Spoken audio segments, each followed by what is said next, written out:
China is saying, well, if we've got, we don't know really if China does have the advantage, but if it is getting the advantage in areas like space technology, that's one area where it is, ahead of America. Of course, overall, economically and militarily, America has a big advantage. America has 11 aircraft carrier fleets. China has two and a half at the moment. Um, and in a lot of other areas, America is well ahead technologically. Now, China still has the manpower on its side, um, but I think it's thinking at the moment is, we're not going to voluntarily give up an area where we're challenging America. So that's quite frightening if that race for military dominance in space continues. But it does look like it's going to continue for the time being. I'm Richard Spencer. I'm the China correspondent of the Times. I've been reporting on China on and off for more than 20 years, as well as reporting on the Middle East and other global hotspots, and have been covering China's space industry, if you like, since I witnessed the launch of the rocket that took China's first man into space 20 years ago. There's a conference in London at the moment. There's been a conference that has been looking at China's, amongst other things, looking at China's prowess in space technology, and particularly military applied space technology.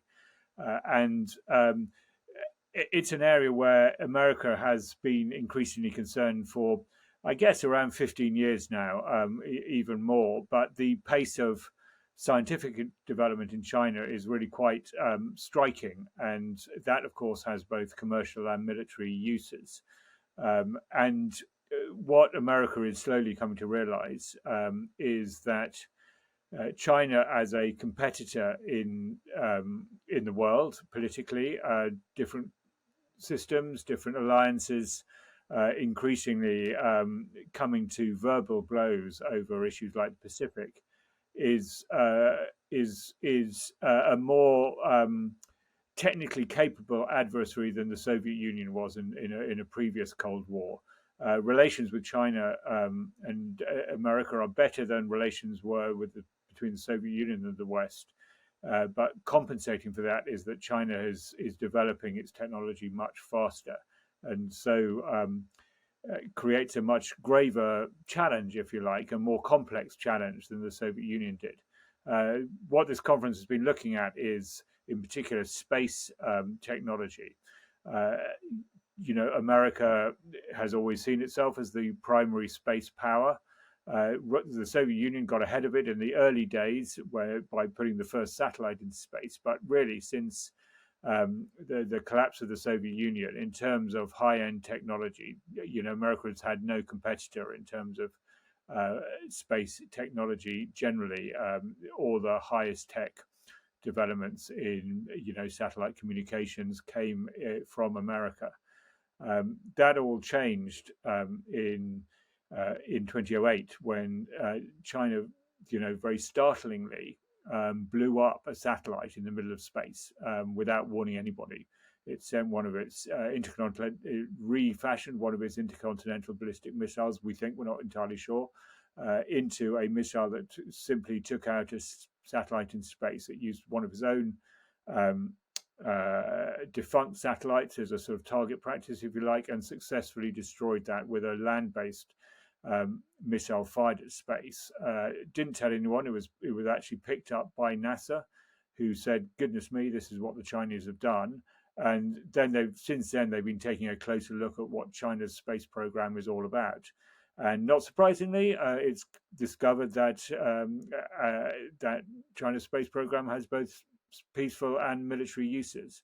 And the idea of a space race, a race to compete militarily in space, is quite frightening to a lot of people. And America is now very concerned about that, and is indeed trying to talk to China about that. And I suspect these warnings are partly to, just for the sake of openness, to say this is what we think China is up to. But I suspect it's also sending a political message to China to say, look, let's talk about this. Let's not have a crazy dash for war in space that might be pretty destructive all round.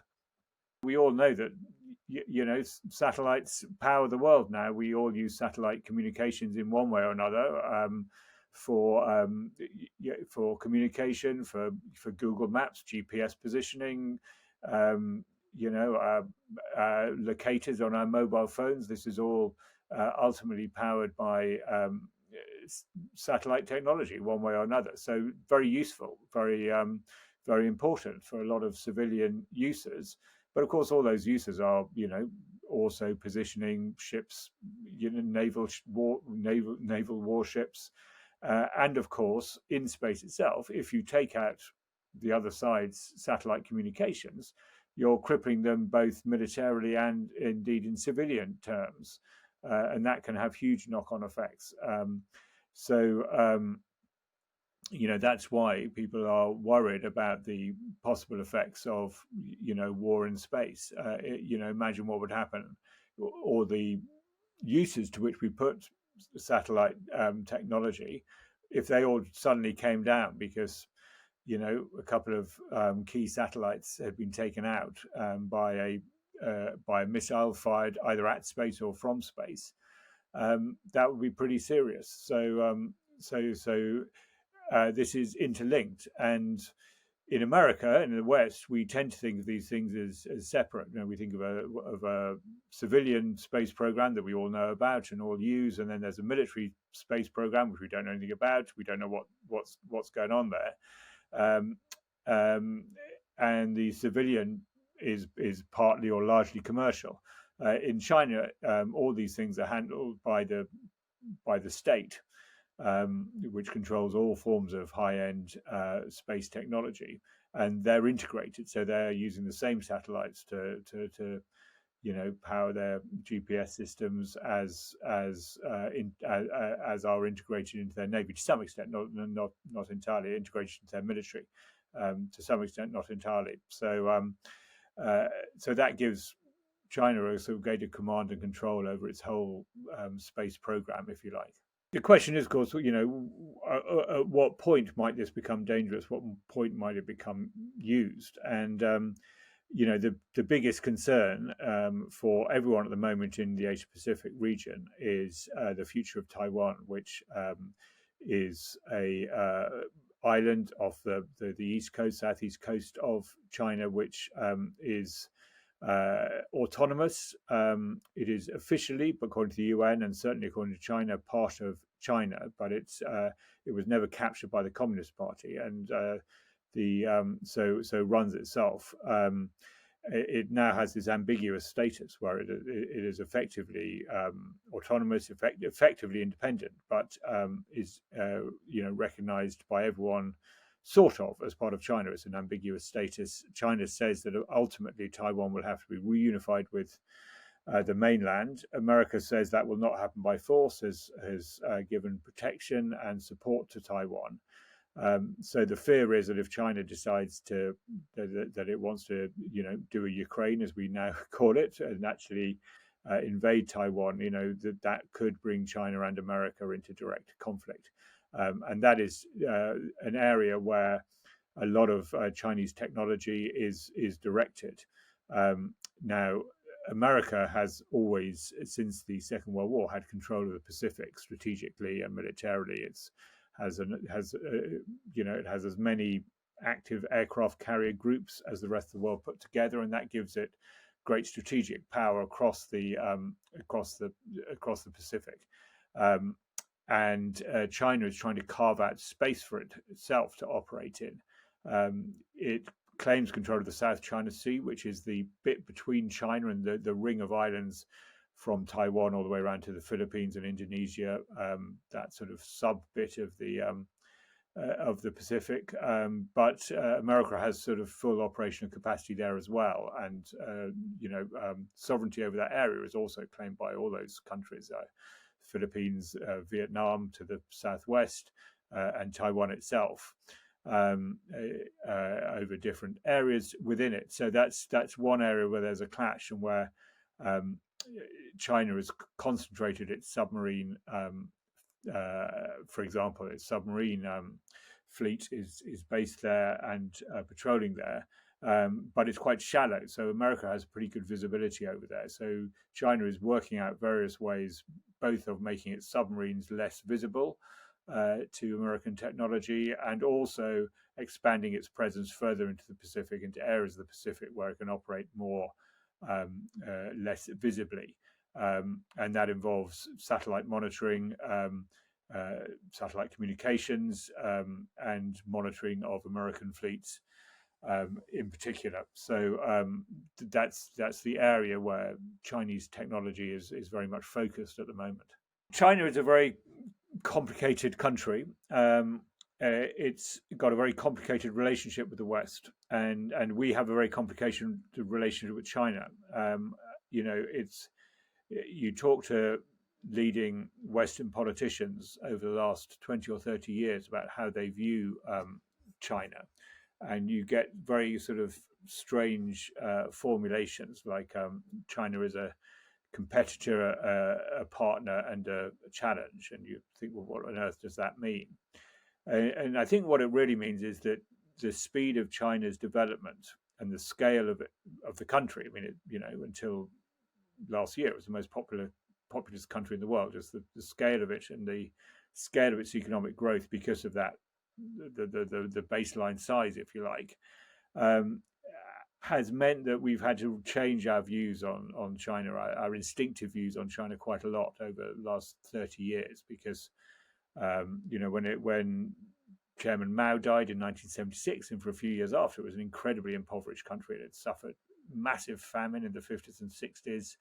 It was still incredibly impoverished. It had had this wreck of an economic policy that had destroyed large parts of its not only economic infrastructure but social infrastructure as well. And when it decided to reverse course in the late 70s and early 80s and become a market economy, engage with the West, put itself in global supply chains, I think everyone thought this was a good thing for the world, for China itself, obviously for Chinese people particularly, and there was a sense that China's development would make it less aggressive, would make it less isolationist, less difficult to deal with, compared to the sort of anti-imperialist communist power that it was under Mao. So it had already altered its posture strategically by effectively sort of soft allying with America against the Soviet Union in the 70s. So it was felt that its progress was a good thing. And China likewise saw the West not necessarily as a friendly state, as friendly states. Britain has a history of colonialism in the Far East, which was very much a sort of ideological driving force for the Communist Party, and it wasn't going to give up on that nationalistic and sort of ideological narrative to legitimize the Communist Party rule. But there was a sense that we could all rub along, and that the economic partnership would be good for all of us. We outsourced our factories to China. Low-cost manufacturing meant we got cheaper goods, and China developed. I think that all changed between 2003 and 2009, I would say. Changed for two reasons. One was that, as I say, China became a very advanced, sophisticated power without ever giving up its claim to regional dominance, without ever giving up its claim to Taiwan, its claim to challenge Western interests in the Pacific. It wants to be the main regional power. And the second thing was the American invasion of Iraq, which terrified China. The idea that America would try and bring democracy, its system of government, to other countries by force was a wake-up call to the Chinese leadership. And they thought, well, we're obviously not going to be next right away. I mean, we're a big country and we're a long way away from America, but we have to be careful that if they tried that trick, what would we have to defend ourselves? And they'd really neglected at that stage military development in a high-end way. They had a nuclear deterrent, which gave them a certain amount of protection, but they hadn't really upgraded that nuclear deterrence for years. They had a huge army. The PLA is the largest army in the world.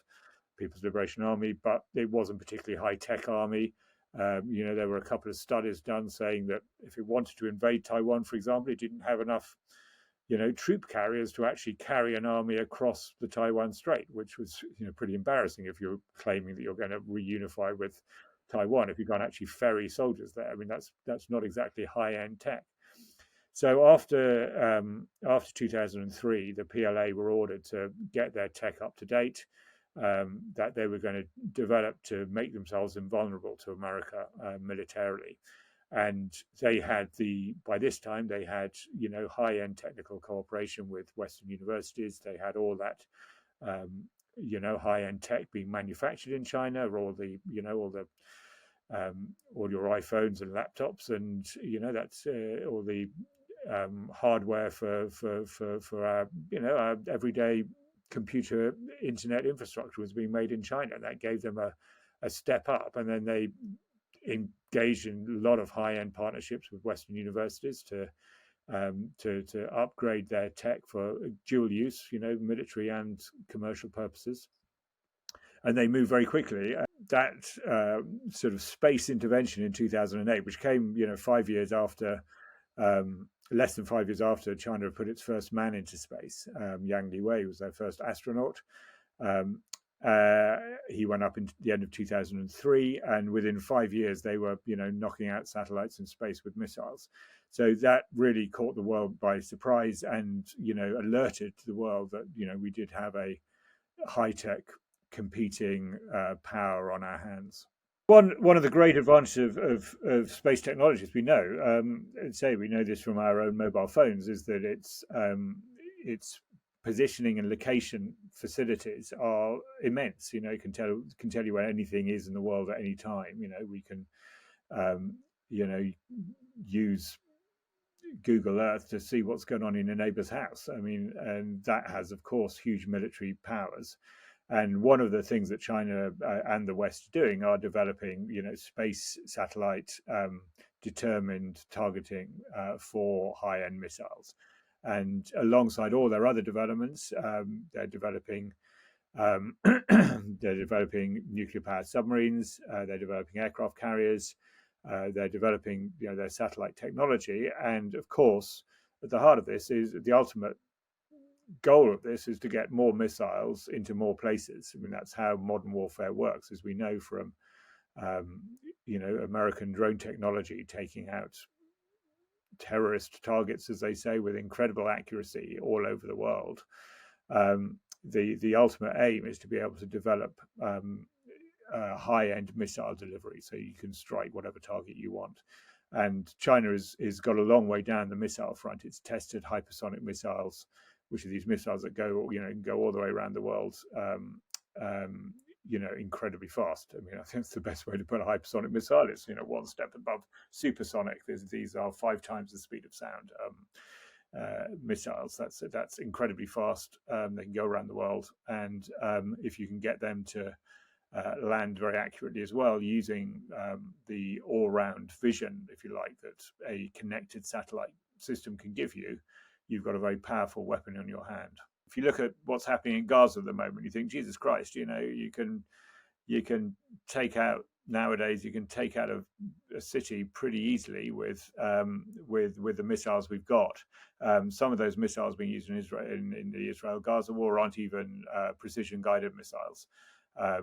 Russia, when it was bombing Syria, for example, was using quite old-fashioned bombs, just dropped from planes and even helicopters, and causing this huge damage across cities like Aleppo with fairly old tech. So why do we need these ever-developing missile technology? Well, Israel has also shown the other side of that, which is that interceptor missiles are now incredibly sophisticated. And the other day when Iran fired 300 missiles at Israel, only a handful got through, because Israel has this Iron Dome system, which fires missiles that lock onto the incoming missiles and blows them up before they get there. So high-end, Hamas doesn't have anything like that. Israel has it. America has it. Has this very high-end missile defense technology. So if you're going to have an invading force against country or territory that's defended by American technology, you have to find a way of getting around those defenses, and that means getting faster missiles, more accurate missiles, missiles that have technology to get round radar defenses. And that is what China is working on. They need hypersonic missiles, or they think they need hypersonic missiles. They need better guidance systems. They need new types of missile to get round the missile defense systems that America will have in place in the event of war over Taiwan.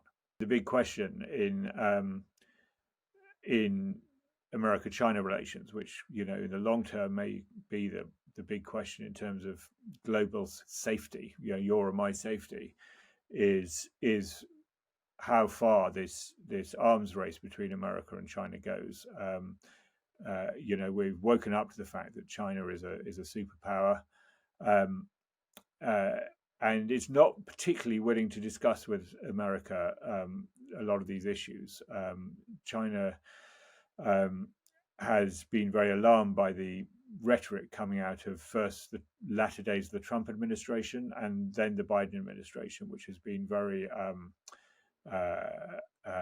strongly worded, in terms of its China policy across a whole range of fronts, ranging from trade and what America and Europe both think is unfair trade competition coming from China, all the way through to issues like this, like the way China conducts its missile tests, its naval and military exercises off Taiwan and in the Pacific.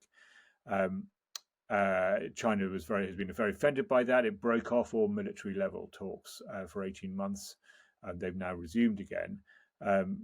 But China hasn't shown itself particularly willing to get into any of the sort of arms limitation treaties that America and the Soviet Union went in for in the latter days of the Cold War. There were things like the SALT treaties, which younger viewers may not remember, but were very much a big part of my youth when Reagan and Gorbachev and other leaders on both sides were signing these treaties to limit the use of nuclear weapons. And I think China it looks at that precedent as rather nervous, because it thinks that what happened was that by allowing America not to have to develop certain very expensive technologies to outpace the Soviet Union, America was able to focus its expenditure on the things it wanted to, which cast the Soviet Union in the shade.